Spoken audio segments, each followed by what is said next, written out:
हाय दोस्तों, आप सभी का स्वागत है हमारे यूट्यूब चैनल में। आइए हम लोग बहुत ही इम्पोर्टेंट क्वेश्चन बीपीएससी के जो 56वीं से लेकर के 59वीं के एग्ज़ाम में आया हुआ था, इसके प्रीवियस क्वेश्चन को हम लोग देखते हैं, जो कि यह प्राचीन भारत से संबंधित सभी क्वेश्चन है। आइए प्रथम क्वेश्चन को हम लोग देखते हैं। निम्नलिखित में से कौन हड़प्पा और मोहनजोदड़ो के उत्खनन से संबंधित नहीं थे? R D. Banerjee, K N. Dikshit, M S. Vats, B A. Smith. इसमें से बी.एस. स्मिथ जो थे ये उत्खनन से संबंधित नहीं थे। ये जो हड़प्पा और मोहनजोदड़ो के उत्खनन है, इसमें R D. Banerjee, K N. Dikshit, S S. Vats और एम.ए. वतन ने 1953 ईस्वी में रंगपुर यानी गुजरात की खोज किए थे।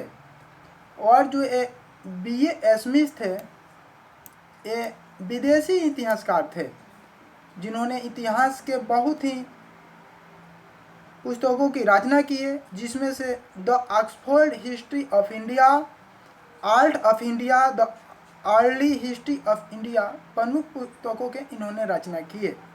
आइए नेक्स्ट क्वेश्चन। गौतम बुद्ध ने अपना पहला उपदेश कहाँ दिया था?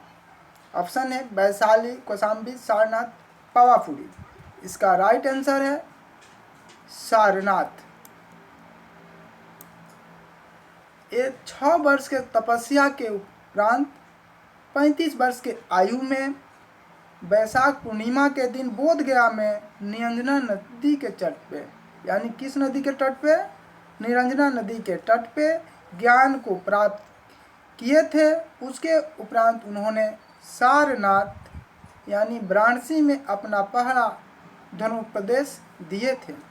यह घटना धर्मचक्र प्रवर्तनी कहलाए। और इन्होंने जो गृह त्याग यानी घर के त्याग किए थे, उस घटना को महाभिनिष्क्रमण तथा ज्ञान प्राप्त जो किए थे उसको संबोधनी कहा जाता है। वे 5 ब्राह्मण जिन्होंने बुद्ध ने अपना प्रथम उपदेश दिया था। बुद्ध ने अपना उपदेश जो 5 ब्राह्मण को दिए थे, उसमें से कौंडिन्य, वापय, भद्रिक, अश्वजित और महा नाम है। आइए नेक्स्ट क्वेश्चन हम लोग देखते हैं।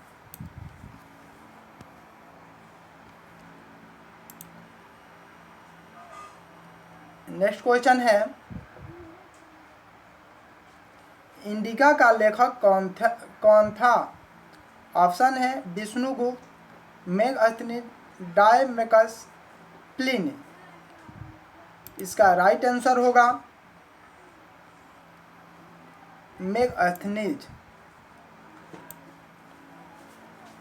मौर्यकालीन इतिहास जानने का सबसे महत्वपूर्ण स्रोत यूनानी राजदूत मेगस्थनीज द्वारा लिखी गई इंडिका है।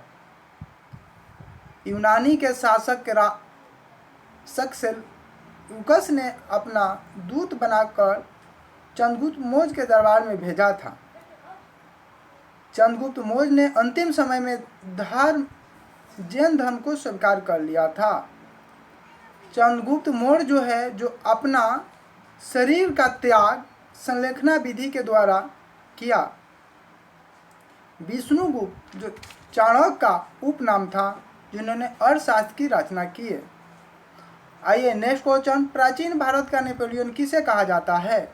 चंद्रगुप्त मौर्य, पुष्यमित्र, कनिष्क, समुद्रगुप्त। इसका राइट आंसर है समुद्रगुप्त। समुद्रगुप्त की विजय गाथा से प्रभावित होकर के बी.ए. स्मिथ ने उन्हें भारत का नेपोलियन कहा।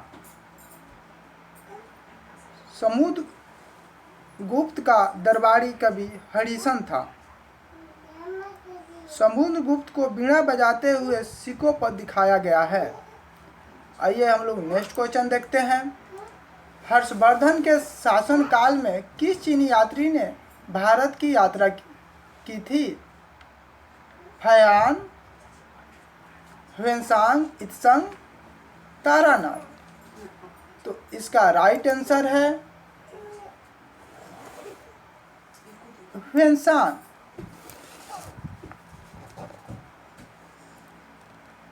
हर्ष का दरबारी कवि बाणभट्ट था, जो कि नालंदा विश्वविद्यालय में अध्ययन भी किया और वहाँ का उप कुलपति का कार्य भी संभाला। आइए नेक्स्ट क्वेश्चन। नालंदा विश्वविद्यालय के संस्थापक कौन थे? चंद्रगुप्त, विक्रमादित्य, कुमारगुप्त, धर्मपाल, पुष्पगुप्त। तो इसका राइट आंसर होगा कुमारगुप्त। चंद्रगुप्त विक्रमादित्य के मृत्यु के बाद कुमारगुप्त शासक बना, जिसका कार्यकाल 414 ईस्वी से लेकर के 455 ईस्वी तक रहा। इन्होंने सूर्य मंदिर का निर्माण 10 पूर्व में करवाया तथा नालंदा में एक विहार की स्थापना किया, जो आगे चल करके नालंदा विश्वविद्यालय के नाम से विख्यात हुआ।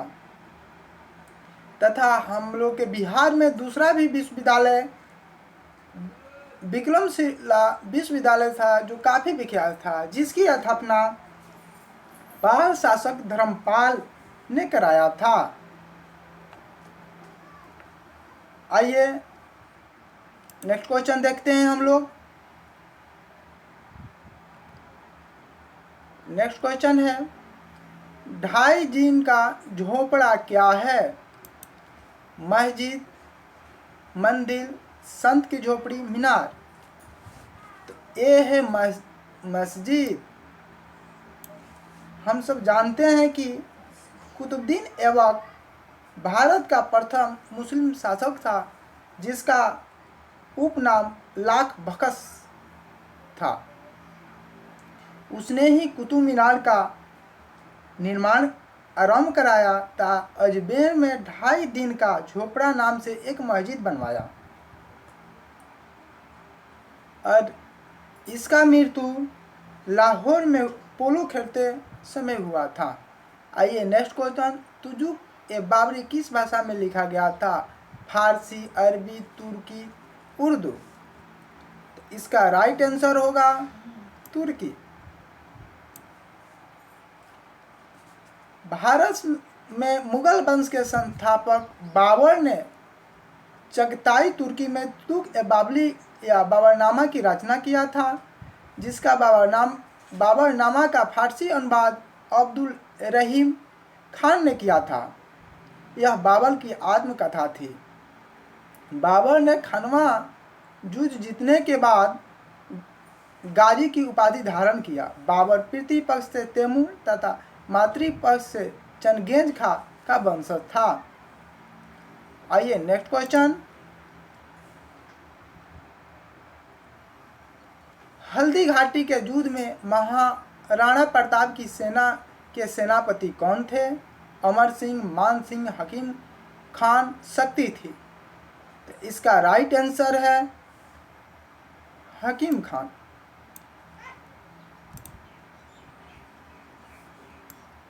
हकीम खान थे। हल्दी घाटी का युद्ध कब हुआ था? यह युद्ध 1576 ईस्वी में हुआ था, जो कि मेवाड़ के शासक महाराणा प्रताप और मुगल शासक अकबर के बीच हुआ था। इस युद्ध में मुगल सेना का नेतृत्व राजा मान सिंह एवं राजपूत सेना का नेतृत्व से महाराणा प्रताप एवं उनके सरदार, जिसमें अफगान सरदार हकीम खान सूझ प्रमुख थे, जिन्होंने किया था। शिवाजी के राज्याभिषेक कहाँ हुआ था? रायगढ़ में, जो कि राज्याभिषेक के बाद उन्होंने छत्रपति शिवाजी की उपाधि धारण किया। आइए नेक्स्ट क्वेश्चन, यानी आज का अंतिम क्वेश्चन, शिवाजी का राजधानी कहाँ थी? रायगढ़, सिंधुदुर्ग, पूना, कोल्हापुर। तो इसका राइट आंसर है रायगढ़। शिवाजी का जन्म कब हुआ था? तो 20 अप्रैल 1627 को पूना के पास शिवनेरी के दुर्ग में हुआ था। शिवाजी के राज पुरोहित गंगा भट्ट तथा गुरु रामदास थे। दोस्तों आज के लिए इतना ही, फिर हम मिलते हैं नेक्स्ट वीडियो में। तब तक के लिए धन्यवाद।